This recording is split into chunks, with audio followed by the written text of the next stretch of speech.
What's happening, guys? Brando back on another adventure. Today I am in Evansville and Highway 41 is right behind me, a very busy highway. It's very cold out here, so I'm going to try and make this about as quick as I can. And I hope you can hear this because it's kind of windy out. But back in June of 1992, something major happened out here on this piece of property that I'm standing at now. And I'm going to show you what happened and what made it, what caused the accident. So back in 1992, just a regular old day, then about 9 o'clock in the morning or so, this big C-130 aircraft was flying over when he lost control and smashed into a restaurant called JoJo's, which is now Denny's. And we'll walk over here and see if we can show what happened here. They were doing some flight tests, some flight training, and they were taking off from Evansville Airport, which is just up the road a little bit, when they did a engine failure simulation, and the pilot became so distracted with the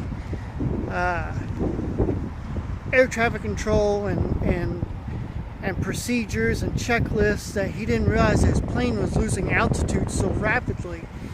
But about that time, by the time he saw it was too late, and crashed into the JoJo's, which is now a Denny's. Smashed into that and smashed into part of the hotel, which is right here. At the time it was a Drury Inn, now it's a Comfort Inn. But it took out part of the hotel and took out this room, number 416, as a homage to the people that were killed. And sadly, all the people on board the aircraft was killed, and unfortunately a few people in the hotel and the restaurant was killed also. Interesting fact, my parents actually stayed here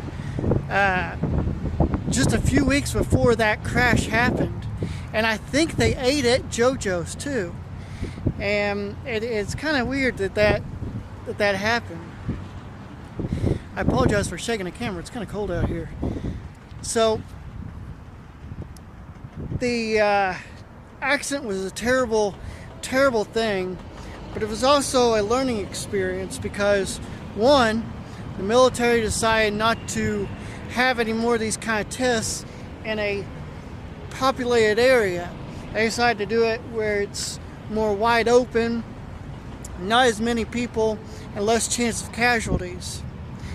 Another thing that was a learning experience that they learned from was the emergency workers. They had several groups, several departments come down here, and a lot of them didn't check in like they were supposed to and say, hey, you know, we're here to help out. They just kind of showed up, and you know, that was kind of a bad thing, because if people went missing, spitting all over the camera, if people went missing, they wouldn't have any idea of how to, they wouldn't have known. They wouldn't have known who to look for. They wouldn't have had any idea. So they changed a lot of that stuff around. The military learned from it, and unfortunately, you know, they had to learn these things from a sad experience. But you know, they move on and learn from it, and hopefully it doesn't happen again. One other story I want to tell you real quick is this happened at the Evansville Airport, which is just, like I said, up the road. There was a University of Evansville men's basketball team was heading out to a ball game. They're heading out, and when their plane took off, the runway, it crashed into a field, killing everybody on board, unfortunately. And that was due to pilot error. I apologize for the noise. It's really, really noisy out here. It's really busy. And the pilot error was they didn't unlock the flaps and a couple other things they didn't have unlocked and were still immovable. And also the plane was over luggaged, so that whenever it took off, everything went to the back and just kind of made it sag down a little bit, and they couldn't get it to go up, and it smashed into a field. After the accident happened, there was a guy who was part of the team, but he did not fly because he had an injury, and so he did not fly on that flight because he wasn't playing. So he was a lone survivor of that men's basketball team. This was back in 1977, and I don't know if I mentioned that or not. So he was a lone survivor. He attended a memorial service for the players, but unfortunately, not long after that, he was killed when his car he was in was struck by a drunk driver, and it killed him. So every single person on that men's basketball team was unfortunately killed that year. I got an employee watching me really weirdly. She keeps giving me strange looks while I'm filming. So I'm going to wrap this up because I got one more stop I want to make, and about another plane crash. But I got to drive up the road quite a way. So let's go let's take a drive, get warmed up, and see what else we have out there. Alright, so I made it to my second destination of another site of a plane crash. And this one happened a lot earlier in March of 1960, March 17th, 1960. A plane heading from Chicago to Miami, I'm sorry, was coming over. Everything's going fine. Then he hit some major turbulence, and literally one of the wings broke off, as well as part of the other wing, leaving the whole thing just to come smashing down into the cold Indiana ground at over 600 miles an hour. And unfortunately, there was no survivors. But I'm here now at the site of this plane crash. It's kind of difficult to get to. If you don't study up on the maps, you don't know where you're at, you will get lost. It's because it's literally out in the middle of nowhere. And so the memorial sits right back here, and I'll tell you a little bit about it. Okay, so obviously this concrete, how it makes a big circle, this was the crater. This was exactly where the plane crashed down at. Though I think the crater was a little bit larger than this, but still it's a good size. And then about a year after after the crash, they built this memorial, and they built this all around through here, and it's really, really nice. And you can see all the names of the 63 people that was killed.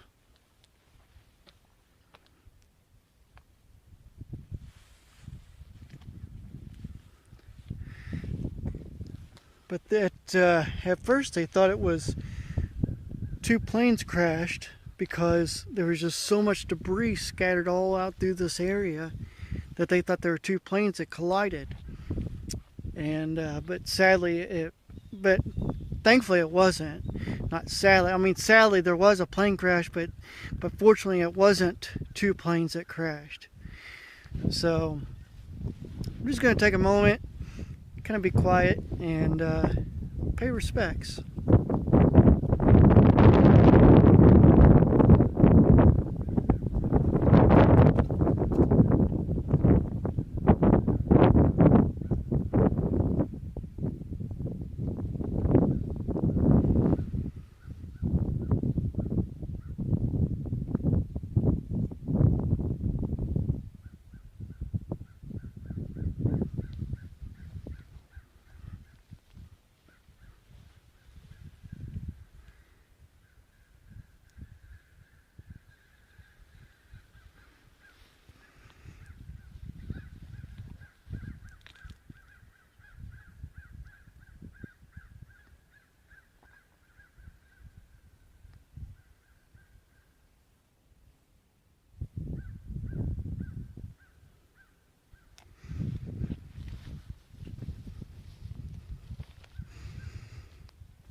Okay, so the plane crash that happened out here, they tried to figure out what in the world went wrong, and it turned out it was a design flaw in the plane that caused it to fall apart like it did in the sky. And it's such a sad thing that happened, and it's a shame that in order to learn these things, bad things had to happen for them to learn. Like I mentioned down in Evansville, you know, the pilots became distracted with checklists and air traffic control during their flight tests, and you know, if they had done things different with them, they would still be alive. All the people wouldn't have been killed. Same with the pilot error with the University of Evansville men's basketball team back in '77. You know, it's a shame that these things happen. It's a shame that they, you know, had to figure these things out after people get hurt and killed. But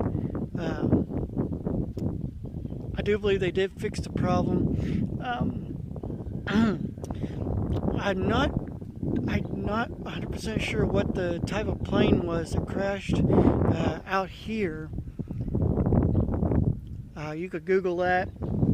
You could just Google plane crash in Candleton, Indiana. You can pop up all kinds of information about it, and you can even see pictures of the crash site back at that time after it happened. So it's really neat. I thought somebody was walking up here. I heard something. But I'm losing my voice. But it's really neat to look up the information, and you look up some stuff maybe I left out. So I do have one more thing though before I quit. I got one last surprise to stop by and show you when in this video on a happy note. Come on, let's go take a look. Okay, I told you I have one more spot to take you that was kind of cool. Leave this on a happy note. Check this place out. Isn't that cool? It's like a lighthouse. And what is this place even? It's a Superfoot. And then right here behind me along the Ohio, check us out down here. There's a little airplane sitting down there. It's a little seaplane like. Check it out, that is so cool. This is on the way out here to the crash site. Passed by this and I thought I gotta film this before I head out. But this is so awesome. I don't know what this is, but I thought that was just so cool. I had to stop and show you all this. And check this out. There's like a little statue, a little guy. Pretty awesome. So thanks for joining me today. Also, you can check down, like me on Facebook, facebook.com/Brando's Adventure. You can keep up with all my videos and some information I'll be posting out there of where I might be next, or hinting up to where I'll be next. So that's it, and appreciate you watching. So until next time.